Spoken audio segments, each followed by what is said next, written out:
bilang katanya kalau ada lomba di Malang se-Jawa Timur siap ikut. Anak-anak serontak jawab siap. Siap ya. Ya, jadi Tidak ada yang menyanggah itu, tidak ada yang nolak, bahkan ya, bilang siap gitu.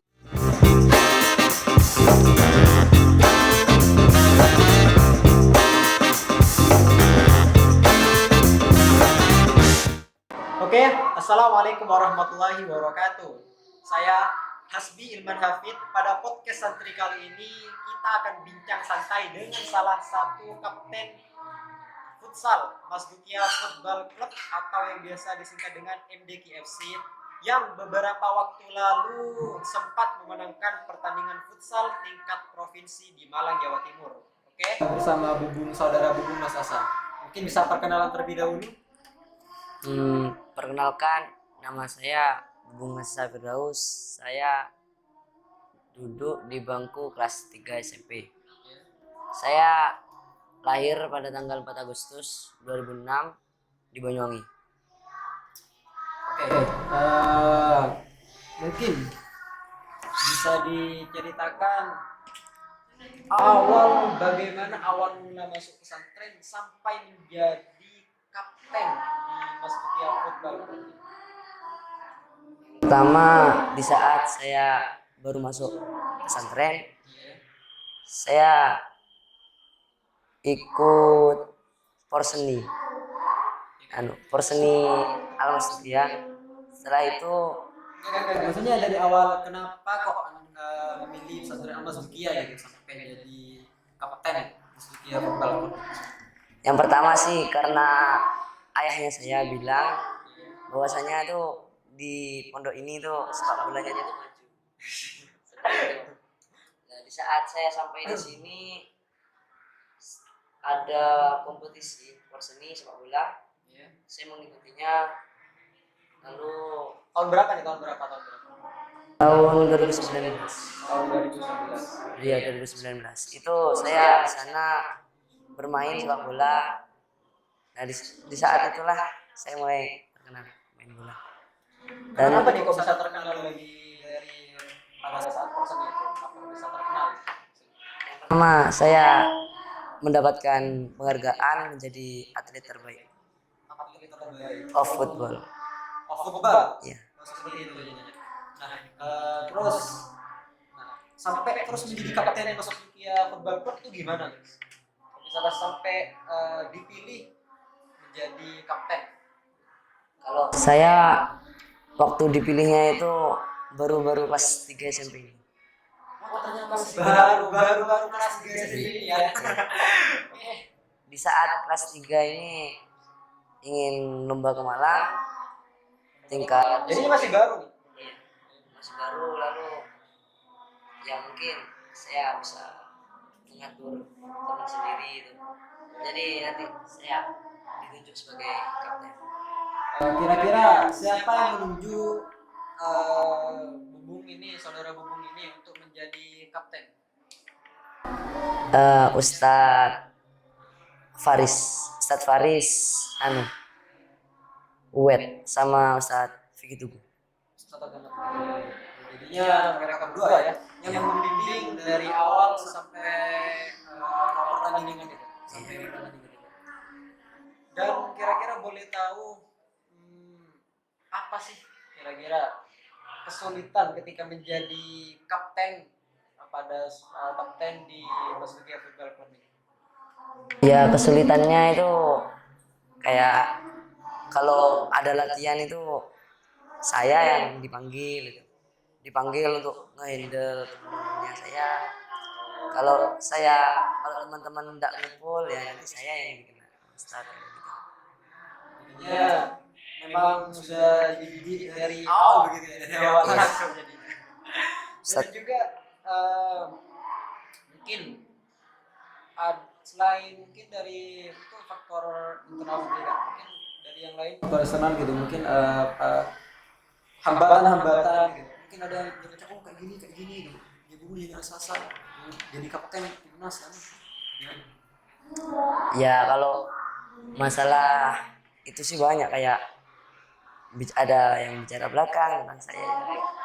Kalau kadang teman-teman itu kalau sudah saya tegur, kamu kurang ini kayak gitu, kadang itu dia itu kayak yang ngokel lah itu saya gitu. Jadinya Iya. jadi kalau gitu sok-sokan nih gitu ya.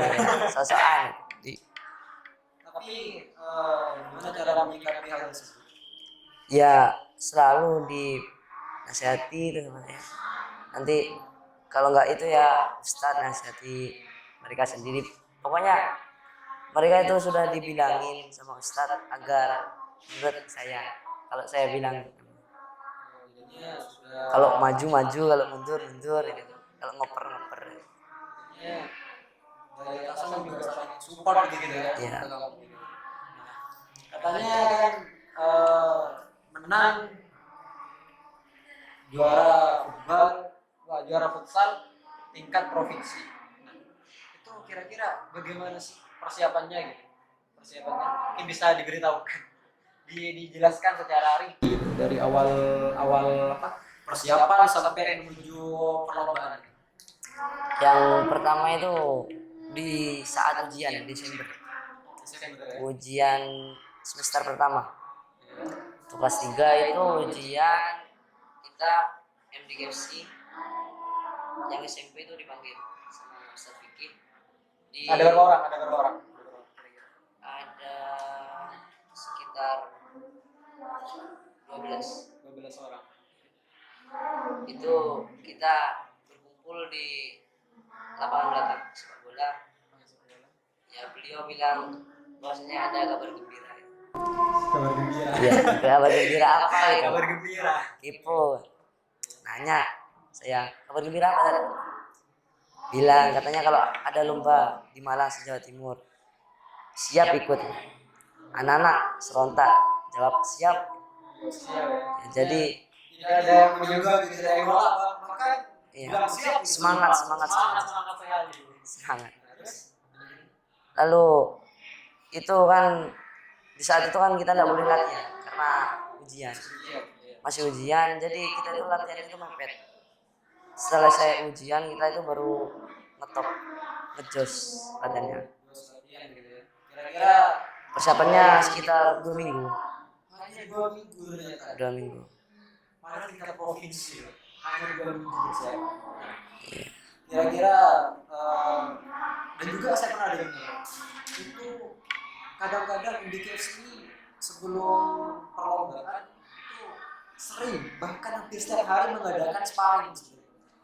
Iya. Agar tujuannya sparring itu ya agar kalau kita sparring sama lawan nanti kita tuh kayak ada kekurangan nanti kita benahi.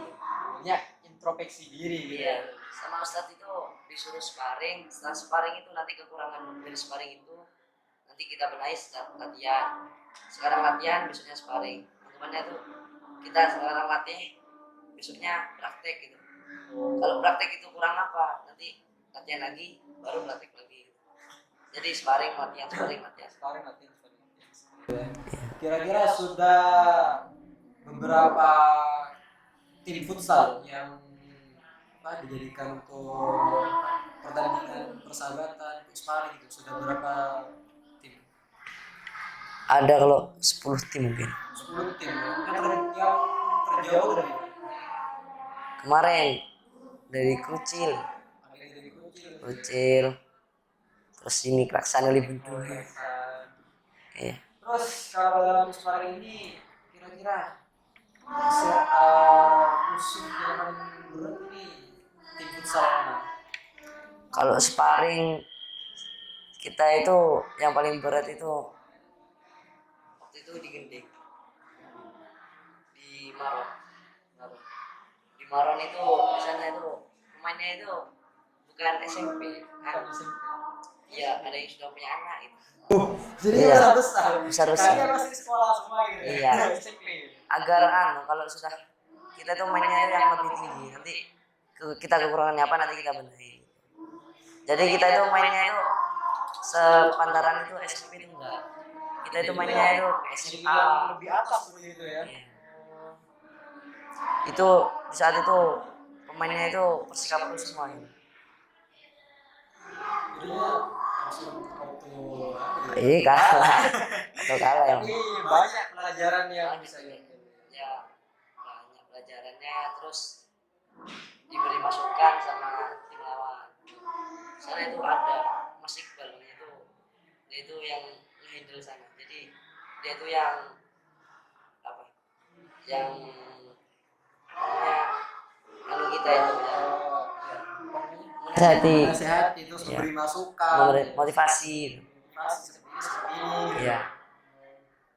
Dan di saat itulah ada kiper, ya, kipernya Ricky Rian. Iya. Itu mau direkrut ke Direkrut sama Persikap Pro. Persikap Pro. Salah satu apa? Jaga gawang ya, kiper dari MBKS ini mau direkrut sama saya lagi. Kamu juga? Berdua. Berdua? Iya, itu ya kekurangan pemain yang usia 15 16 itu kurang pemain Persikap Pro. Dan juga cara kan hampir setiap hari nih ada sparring, ada pertandingan, supaya terlatih itu bagaimana, kan mesti capek gitu. Satu hari besoknya lagi gitu. Kan mesti capek, ada rasa capek lagi. Iya, emang penyakit kita itu ya malas. Kalau kita malas itu nggak dilawan ya nanti kita ya kalah. Jadi malas itu kita lawan, kayak kita capek kita lawan. Kita tuh latihan dari pagi, siang, sore, malam. Pagi, siang, sore, malam 4 kali loh. Kalau malam sehari. iya. Kalau malam itu biasanya kita pakai buat nobar. Kayak nonton pertandingan futsal, caranya passing, caranya nge-shoot. Nah, itu biar kita itu ada pandangan. Itu kan lawannya kita tuh lebih tinggi dari mereka. Jadi itu waktu kita sparring itu dibuat lawan yang besar-besar itu agar kita itu terlatih mental gitu ya. Mental terlatih, jadi tidak kaget gitu. Tidak kaget kalau musuhnya besar-besar. Karena sudah terbiasa. Hanya biasa-biasa aja, malah kecilan dari saya banyak. Ternyata itu perlombaan ini tingkat usia SMP saja maksudnya. SMP saja. Nah, kan ada 40 tim. Bagaimana cara penyisihannya gitu? Itu sebenarnya itu dimulai dari tanggal berapa? Tanggal 2. Kita berangkat tanggal 7, tanggal 8. Tanggal 7 malam. Waktu itu malam Sabtu malam Minggu berangkat. Kita berangkat. Ya.